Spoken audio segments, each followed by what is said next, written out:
Okay, thanks everybody. By the way, I just thought of something here, but welcome to another edition of Conversations with Dr. Cowan and Friends. And today I have a new friend who I just met, and her name is Meredith. And I think I forgot to get your last name, Sharp. Is that right? Sharp is correct. Yeah, so Meredith Sharp, I got it right. And the reason I'm talking to Meredith is she, I believe, is the creator, owner, founder, maybe all those, of a line of skincare products that we have started to carry. Here is one. And I'm going to not say a whole lot about it because Meredith knows a lot more about it than I do. And Meredith, I don't know if you've ever heard my podcast, but I tend not to care about, this person went to Johns Hopkins or has a PhD or whatever. I say whatever it is that I know about the situation. So Meredith was gracious enough to send me some samples maybe 4 weeks ago. And interestingly, soon after that, I came down with a rash on my arm. And I don't know if you saw it, but I did a little video claiming that it must be pumpkin pox because I have a little kitten named Pumpkin and I was around him a lot. And so I was blaming it on Pumpkin. Pumpkin, however, said it was because I ate too many watermelons. So we had a little dispute there. He's usually right about most things. But anyways, I did a bunch of stuff, including I put some of your tallow, comfrey, lavender, frankincense, chamomile fusion balm on it. And it was right there. And you can see it's pretty much healed. So I don't know if I also stopped eating watermelon just because, like I say, Pumpkin's usually right. So I'm not sure which one did it, but I was really happy to have it. It felt really good. And with that nonsensical introduction, if you could just tell us a little bit about who you are and what you're doing here, that would be great. And again, thanks for coming and joining me. Well, thank you, Dr. Cowan. Thank you for having me on your podcast. My name is Meredith Sharp. You could call me Tom, by the way, because that's old. Just not to interrupt, but it's always been interesting. Like if a guy comes over to fix your pipes, you don't call him Plumber Smith, right?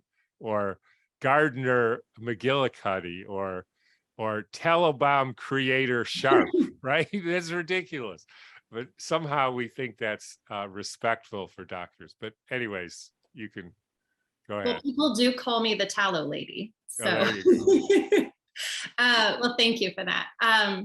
I own Tallow. I founded Tallow several years ago, probably in that 2016, 2017 range. I became a mother back in 2013. And actually, I had gotten your Nourishing Traditions book of baby and child care probably about 2012. And I used that during my pregnancy to fuel my body properly because I have been through the ringer as far as health, skin conditions, all types of issues. So using that as a sourcing guide, I was able to follow beginning this path of wellness that has really transformed my life.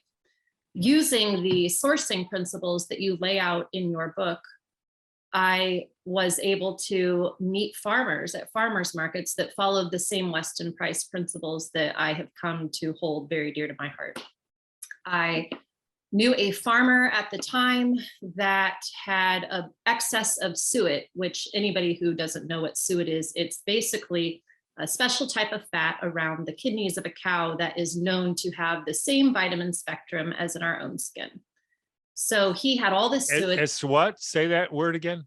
Suet, it's S-U-E-T. Yeah, so, no, it has the same vitamin spectrum as what?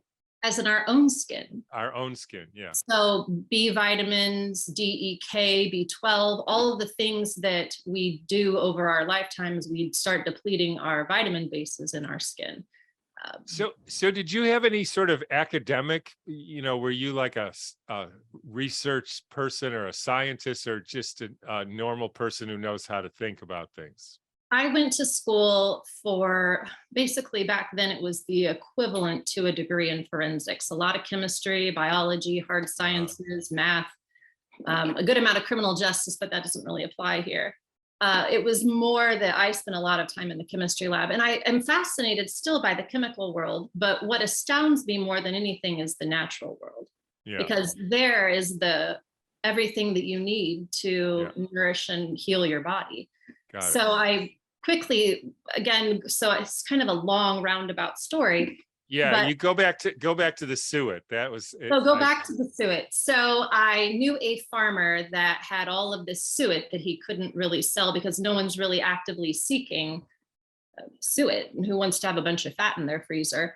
And I had a friend who, her child had very severe eczema on behind his knees, his elbows, all over his body. Really, it was very widespread. And she had been looking online for a well-sourced tallow balm. So bear in mind here, 2012 is when I started playing around with making a lot of my own skincare products, but a lot of them just didn't, it was more beeswax or shea butter, and none of those seemed to have that magical component that you are like, okay, I need, this is it, this is it for me. And tell us again what suet is. It's the fat around the kidneys of a cow. Yes, so there's there's trim fat on cows, which is just the fat that they use to line their body and stay warm. But the suet is just around the kidneys. So that's whenever I'm looking for, you can tell by the color, you can tell by the kind of the mineral richness, what a good suet hunk of fat looks like. It's just how it is. So I had known he had this fat. I knew a friend that had a skin issue. And I went over to her home one day and she had this whole basket of tallow balms that she had ordered online. And she's kind of tossing them aside saying, well, this one had too much coconut oil, or this one was poorly sourced. I can tell it's not from 100% grass-fed cow. And I started kind of putting this all together in my head. So suet needs to be 100% grass-fed and finished. If you read labeling it'll say grass-fed. But if it doesn't say 100% grass-fed and finished, that just means a cow could have been fed a handful of grass one time in its life, not the same. I started. What does that do to can you say something about what that does to the fat, whether it is or not grass-finished? If you want the full vitamin spectrum that is the same as our own skin, it has to be 100% grass-fed and finished. The cow can never eat a handful of grain for it to have the mineral and vitamin complexity that we need to nourish the skin, our own skin. And this is relying on 20,000 years of ancient wisdom. Back in the day, hunters and gatherers, when they were out hunting for the tribe and they got a good kill and they got, deer has tallow, lots of animals have tallow, but it's beef tallow that seems to be the most like our own skin. And they would put that on their skin for dry winter hands, chapped skin, all kinds of skin ailments. So she was going through all these balms, explaining to me why they didn't work. And I was like, so you need a good tallow balm? And she goes, I do. Can you do that? And I was like, you know what? I'll give it a shot. And back then, of course, I mentioned earlier, I had a host of health problems. My skin always just felt like it was on fire. Every Western doctor I saw said, oh, it's some atopic dermatitis. Here, use this steroid cream. All of these things that are just not in line with how I believe we should nourish our bodies. So I went back Besides that they don't work. They don't work, and they put your body at a deficit from, you're going to become reliant and then need a stronger steroid. And you're going to go down this path that's going to leave you so unwell. And then you're going to go through topical steroid withdrawal, red skin syndrome, and a whole myriad of things that I see in my customers all the time. People find me on some of the worst days of their life. And that's a good day because it's a turning point. Got it. And I'll turn it around. So anyway, I went back and I got the suet, and you have to render suet into a workable piece of fat called tallow. So you basically heat it really high, you let it melt down, you strain it, and then you have a medium tallow that you can work with to make balms, lip balms, skincare products. So with this really. And you strain it through like a cheesecloth or a? Yeah, we strain it through a colander with about 4 or 5 layers of cheesecloth, because you don't want any of the the suet, when you render it, will separate into the pure fat that you want to work with in cracklins, which is kind of like the most I can kind of equate it to is like a really crunchy bacon. Yeah. A lot of it, sometimes we'll sprinkle it on salads around here. A lot of times it ends up going out to the chickens for food, just because it's a good fat for them.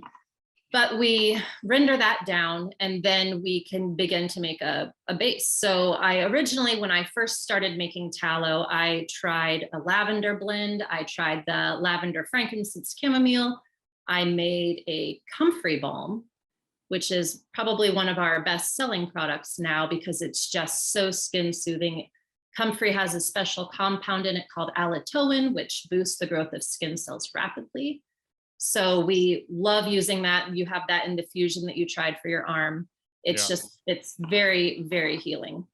So I made these different balms for her to try, and his poor little skin. I mean, the lavender burnt him. The lavender frankincense was too strong, but the comfrey balm is what gave us the rapid results and healing that we were looking for. And I remember looking at him after seeing how he healed, thinking, wow, if it did that for his skin, what could it do for my skin? And that basically what we're talking about here is rendered tallow. Yes. That's now it's like a liquid fat. You let it come back to a hardened state. You want to know how hard your tallow is. If it renders soft, like where you can actually push your finger down into it, kind of like a lard, it's more likely trim fat. But if you can't poke your finger down into it and it's hard, like you're pushing on a table, it's true tallow. And that's the medium that you can make a balm with. And when you make this balm with, say, chamomile, do you use an extract or an infusion, or just put comfrey in there, or how do you do that? With the comfrey, we infuse it in oil for about 6 months to a year. That, for me, from what I've found, I've done it for just 2 or 3 months. Any herbalist will tell you 30 days. You need to do an infusion at least 30 days. I tend to align more with, 180, 360 days. That seems to me, it pulls out the full medicinal spectrum of the plant. So it's really what kind of oil do you put it in? What kind of oil do you put it in? We put our plants in all. We use olive oil, avocado oil, jojoba oil. Those are probably our top 3 choices for what we infuse into. They're all very high quality organic oils. If not organic, at least non-GMO at the very least. Sometimes you can't get avocado oil organically. But it really, there's so many factors. So we talk about, I always go back to your Nourishing Traditions book of baby and childcare, because that's truly where I learned like true sourcing standards. Like it has to be, so to make a really superior balm, it's 100% grass-fed tallow. It's organic oils. We grow and raise a lot of our own plants on our property because I know what the growing practices are. Well, I can't certify what I grow organically. I know it was with organic soil. I know the water. I know all of that. So it's so important as you go down the line and you look at all your ingredients. Okay, did I use essential oils that were sourced organically? Got it. What have I used here? And once you have all of those factors put together, that's when you have a superior balm. So you take the comfrey, do you like basically just chop it up and then put it in a big vat with oil? Is that? We can't do it that way. I wish we could. That would make it a lot easier. We have to harvest them and then dry them. So we have dehydrators around our shop. We dehydrate the plant after we've cut it down into workable pieces, and then we kind of grind it down into like a very fine plant matter. Because again, if you leave giant leaves in there, the smaller the plant matter in the jar, the better the outcome is for the balm. So then after we've done that, if you did a wet plant, if you did a plant that wasn't dried, you would get what's the term, turbidity in your oil, which would ruin it. Would only make it so you could use it in soap. So it wouldn't work in a balm. So we dry them thoroughly. Comfrey leaves.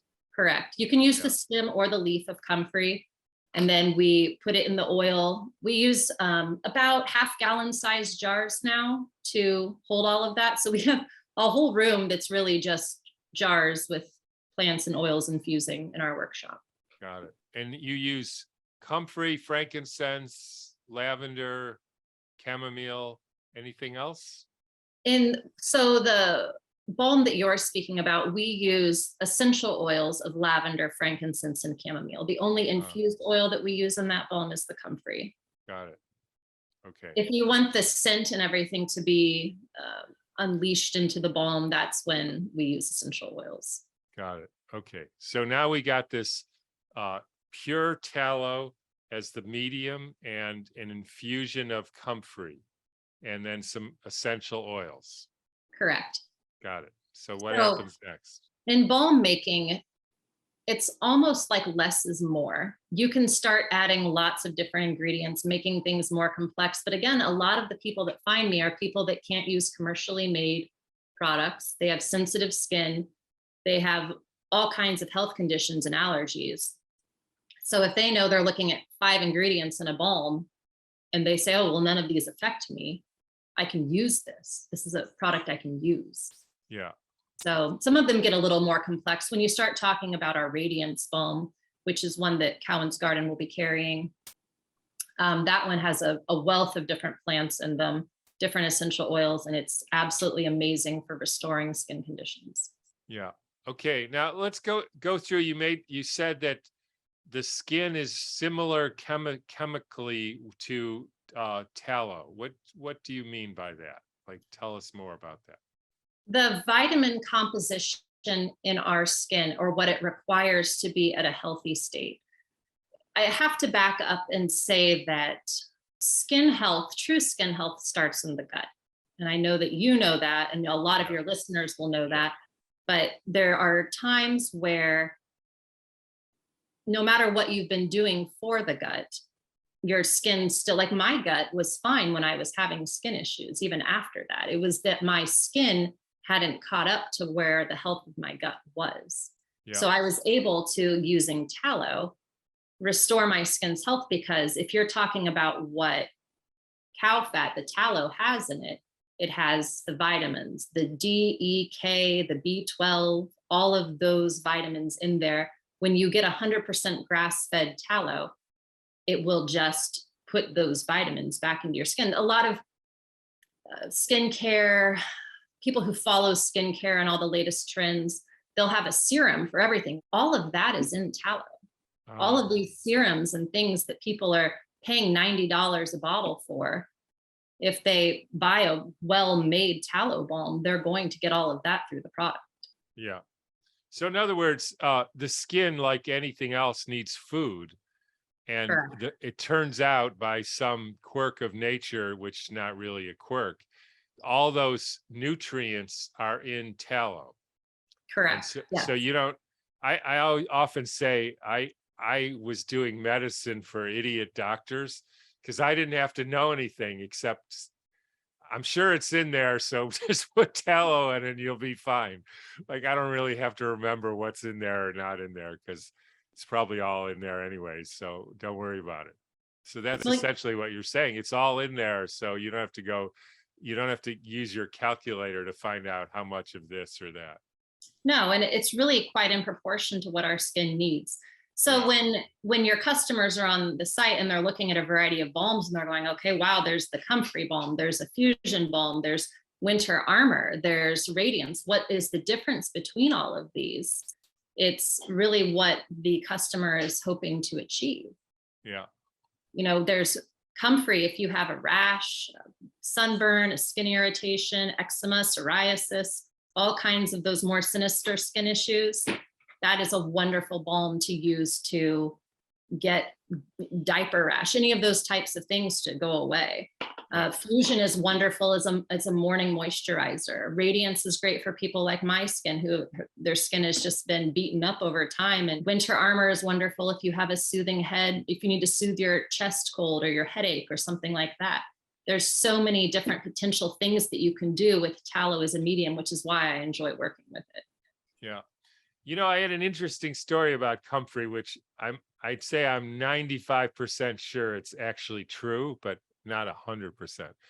But I've heard, goes back 40 years ago, that the FDA outlawed comfrey for internal use.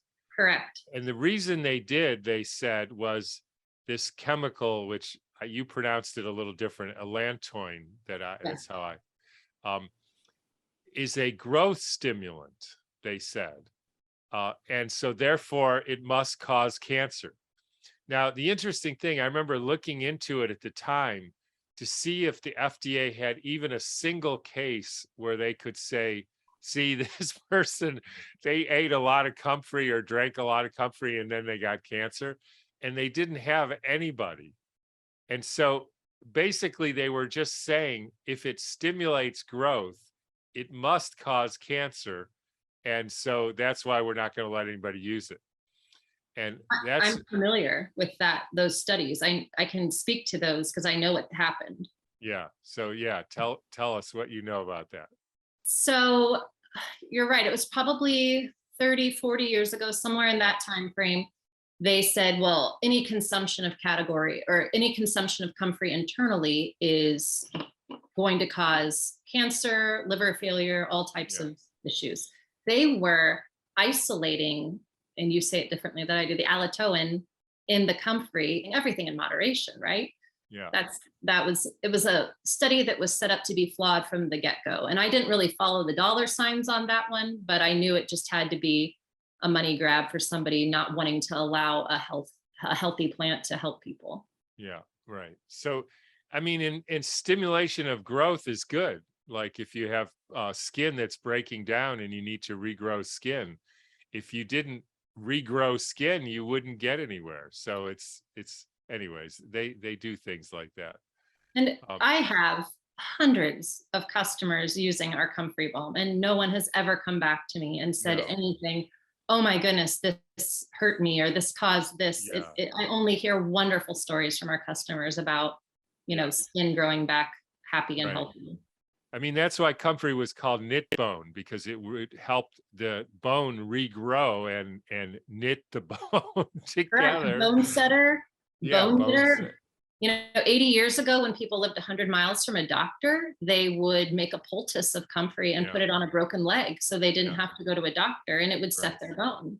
Yeah, and it would regrow the bone, to heal the bone much quicker than what just putting it in plastic or something. So I want to talk a little about winter armor, because I think you put some turpentine in there, right? Correct. We did. We added pure gum spirits, which is another name for turpentine. I did it at a 2.5% dilution because that is safe for daily topical use. If you wanted to go up higher to like a 25% dilution, that would be a very short-term use for probably very quick illness. But I know that a lot of our customers like using winter armor on a daily basis. So it was something that was a no-brainer that it needed to be for everyday use. So it's sort of like a healthy Vicks Vapo Rub. Correct. We added in yarrow, which really helps. That's another plant that we grow and infuse that helps with the common cold. There's some other soothing essential oils. It's a wonderful chest rub replacement to really clean up your, what's the word? Your first aid kit at home. Yeah, it helps expectorate the mucus and reduce inflammation, I'm sure. Yeah. Yes.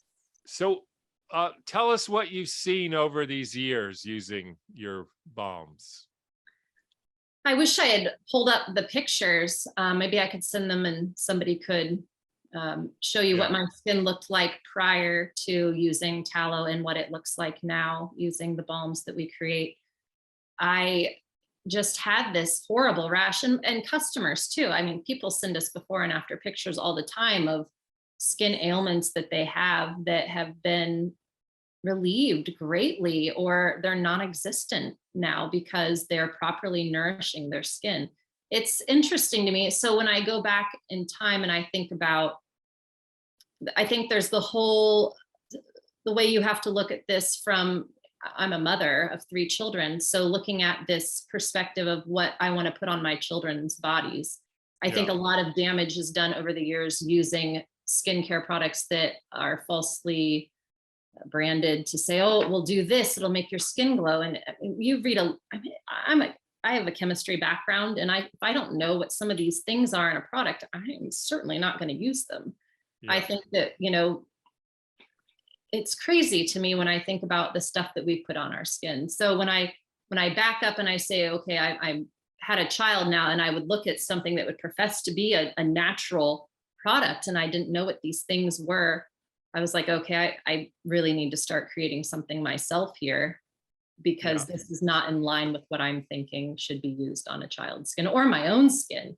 So I think I ended up in a position where I had poor skin due to gut factors and all these other things. But for me, it's been this life changing. I mean, my skin is clear now. Yeah. At a time where Beautiful. thank you, at a time where I never thought that, I mean, I just wish I could have unzipped my skin years ago and just stepped out, because it was Yeah. so uncomfortable being in my body. I think that there's the whole process of, sometimes you have to be really uncomfortable to make a change. Yeah. And just seeing what I've gone through and what my customers have gone through, and so many of my customers now, I wish they had taken before and after pictures, like when they started using our products 4 or 5 Yeah. years ago, because so many of my friends now look younger now than when I met them. It's incredible. So Yeah. Great. All right. Is so basically there's sort of products that are help supportive for rashes. There's balms for your chest. Hang on. There's lip balms, right? For yes, protecting your lips. The lips are another part of your skin. Anything else that's you will also carry 4 of our most popular soaps. yeah. You will carry, Also tallow. yes, they're tallow-based soaps, which are just, to me, the epitome of luxury in a Yeah, skincare product. right. You just, when you get out of the shower, you feel like you've been wrapped in hydration and moisture, and it's just the best feeling. They're wonderfully fragranced, not overly fragranced. There's an unscented one that you'll carry for the people that can't do scents, but they are just, that's the best way to start to nourish your skin. Is, people always think of a soap as a wash-off product, and it is a wash-off product. But like when you are working on rebuilding your gut flora, when you're working with sensitive skin, the best way to start is with soap and what detergents you use on your body and all of those things, because that greatly affects how dry your skin can be, and especially as you get into the colder months. Yeah. That's always a topic of interest here in Indiana, is we have a rush of business in October because it starts to dry out here. But you find that if you start with a really good soap, and I'm excited for the soaps that you all will carry because they're wonderful, and then Yeah. follow up with a balm. The lip balms are, I'm kind of weird. I have a little bit of a touch of sensory issue. I have to have my lip balms feel a certain way on my skin, where they have a really nice soft pull. They have to last a long time. And these lip balms just hit the mark. One of them has comfrey in them. One of them has 5 different plants that we grow and harvest ourselves. They are all just, one's for the treatment and prevention of cold sores. One tastes like a creamsicle for moisturization and hydration. They're all wonderful and different in their own ways, but they all feel absolutely wonderful on your lips. So it's just another way that you can sneak goodness into your body and nourish it. Yeah. Got it. And we shouldn't forget that the idea that putting things on your skin will help them get them absorbed into your body. I mean, that's why the pharmaceutical industry makes estrogen cream and all kinds of creams. So the idea that that's actually valid is nothing controversial at all about that. So you're actually helping people exposed to the nutrients in tallow and some of the healthy ingredients in these different plants and oils. So Absolutely. yeah. So one thing to talk about with this topic is that, this, your viewers probably know this, but our skin is our largest organ. So Yeah. everything that we put on it is absorbed into our bodies. Yeah. We also have made for your brand a glide on magnesium balm. I think it's a topic that always comes up, of how our soil is so magnesium depleted now, Yeah. how you really can't get magnesium like you used to through your diet.